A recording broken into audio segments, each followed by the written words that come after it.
Envision a world where a vast and mighty empire, once the beacon of power and civilization, begins to crumble under the weight of its own magnificence. Welcome to the epic and inevitable decline of the Western Roman Empire. Spanning vast territories across Europe, North Africa and the Middle East, Rome was renowned for its advanced infrastructure, including aqueducts, roads and monumental architecture such as the Colosseum. The transition of Rome from a republic to an empire marked a profound transformation in its political landscape, driven by internal strife, ambitious leaders, and the quest for stability. This shift in 27 BCE, catalyzed by the rise of Julius Caesar and solidified by Augustus, ended centuries of republican governance and ushered in an era of imperial rule, characterized by centralized power and expansive territorial control. The transition was not merely a change in titles, but a complete overhaul of Rome's political structure, laying the foundations for an empire that would dominate the ancient world for centuries. The Pax Romana, a period of relative peace and stability, allowed arts, science and commerce to flourish. However, beneath this veneer of glory lay the seeds of decline. The precursors to Rome's downfall were numerous and complex, with issues rooted in political corruption, economic troubles and social upheaval. The once robust civic structure began to show signs of stress as the administrative apparatus struggled to manage the sprawling territories. Moreover, the dependence on slave labor stifled technological advancement and created deep economic divisions. The decline of Rome was the natural and inevitable effect of immoderate greatness, noted the historian Edward Gibbon in his seminal work. The following words encapsulate his view that the vast size and success of the Roman Empire ultimately sowed the seeds of its own downfall. The decline of Rome was the natural and inevitable effect of immoderate greatness. Prosperity ripened the principle of decay. The causes of destruction multiplied with the extent of conquest. And as soon as time or accident had removed the artificial supports, the stupendous fabric yielded to the pressure of its own weight. Please pause here to like and subscribe to our channel for more fascinating content in future. Now let us proceed to the internal causes of decline of Western Roman Empire. Political instability was a significant internal cause of Rome's decline. The empire was plagued by a series of weak and short-lived emperors, often installed and removed by the military. This constant change in leadership led to a lack of coherent policy and direction. The infamous year of the 5 emperors in 193 AD exemplifies this chaos. Let us look at some examples. Otho's reign lasted for only 3 months and 2 days before committing suicide. Pertinax ruled for just 3 months before being assassinated by the Praetorian Guard. Julianus purchased the emperorship from the Praetorian Guard, but only reigned for 66 days and was assassinated by his soldiers. Father and son co-emperors, Gordian I and Gordian II, reigned for just 20 days together. Romulus Augustulus is traditionally considered the last Western Roman emperor. His reign lasted a mere 10 months. He was deposed by the Germanic leader Odoacer, marking the symbolic end of the Western Roman Empire. Additionally, the pervasive corruption and decadence among the ruling class eroded the administrative efficiency and the public's trust in their leaders. Emperor Diocletian attempted to address this by dividing the empire into eastern and western halves in 285 AD, hoping to make administration more manageable. However, this division only postponed the inevitable decline of the West. Economic troubles compounded Rome's political problems. Heavy taxation and inflation burdened the populace, while the reliance on slave labor undermined economic innovation and productivity. The debasement of currency led to hyperinflation, and the vast expenditure on wars drained the treasury. These economic woes were keenly felt across the empire, leading to social unrest and a decline in civic responsibility. Rome's power was undermined by its own internal weaknesses, observed the historian Michael Grant. He argues that the fall of the Western Roman Empire wasn't a singular event, but a consequence of internal weaknesses like political instability and economic decline, making it vulnerable to external pressures. Externally, the relentless pressure from barbarian invasions played a crucial role in Rome's downfall.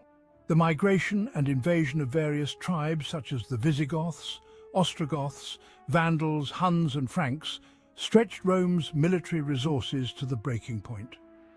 The sack of Rome by the Visigoths in 410 AD was a monumental event, shattering the invincibility of the Eternal City. Under their leader Alaric, the Visigoths pillaged Rome for 3 days, leaving a lasting scar on the Roman psyche. The rise of powerful adversaries, such as the Huns under Attila, further exacerbated the situation. The Battle of Adrianople in 378 AD, where the Eastern Roman army was decisively defeated by the Goths, marked a turning point. The Goths burst asunder the gates of the Roman world, wrote the historian Ammianus Marcellinus, highlighting the gravity of the threat. This defeat demonstrated the vulnerability of the Roman legions and emboldened other tribes to launch incursions into Roman territory.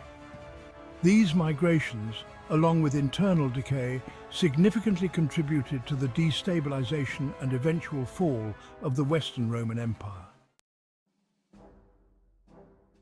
Several pivotal events marked the trajectory towards Rome's eventual collapse.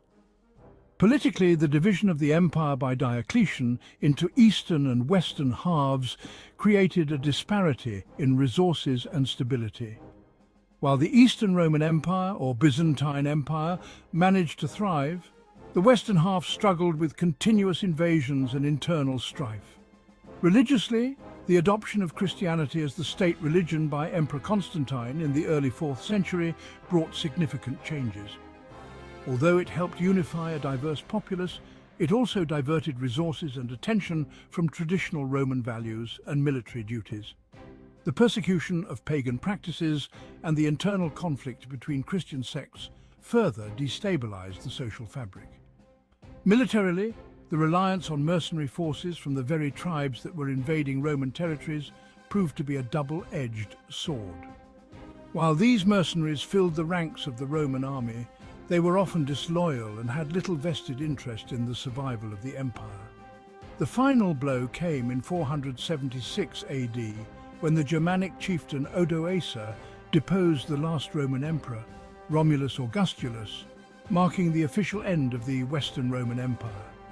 He acknowledged the authority of the Eastern Roman Emperor Zeno, but exercised independent control over Italy. Odoacer's reign eventually clashed with the Ostrogoths, led by Theodoric the Great, who defeated him in 493 AD and established the Ostrogothic kingdom. His actions symbolized the transition from ancient Rome to the medieval period in Europe, blending Roman and Germanic traditions. The fall of the Western Roman Empire stands as a pivotal moment in human history. It closed a glorious chapter spanning a millennium and ushered in the intricate complexities of the Middle Ages. At its peak, Rome reigned supreme. Its vast territories, impressive infrastructure, and groundbreaking cultural advancements laid the groundwork for Western civilization. Ironically, this very empire, once a beacon of human achievement, succumbed to its own internal flaws and the weight of its expansive ambitions. Rome's decline wasn't a dramatic collapse, but a slow unraveling woven from internal and external threads. Within, political instability, economic woes, and social decay choked the empire. Corruption ran rampant, hollowing out the state's legitimacy and fueling public alienation. The vastness of its territory became a burden, its administrative complexity breeding inefficiency and vulnerability. Heavy taxes and oppressive policies further strained the loyalty of Roman citizens. Externally, relentless pressure from barbarian tribes acted as a battering ram against Rome's already weakening foundations. Once held at bay by the empire's formidable legions, these groups grew bolder as Roman military strength waned. The Visigoths, Vandals and Huns, no longer cowed by Roman might, migrated and launched daring invasions, overwhelming Rome's strained defences. The sacks of Rome in 410 AD by the Visigoths, and again in 455 AD by the Vandals, became grim testaments to the empire's fading power and the growing audacity of its enemies. As we reflect on this monumental collapse, the words of Edward Gibbon resonate deeply. The story of its ruin is simple and obvious. And instead of inquiring why the Roman Empire was destroyed, we should rather be surprised that it had subsisted so long. If you enjoyed this deep dive into the fall of the Western Roman Empire, don't forget to like, share and subscribe for more fascinating historical content.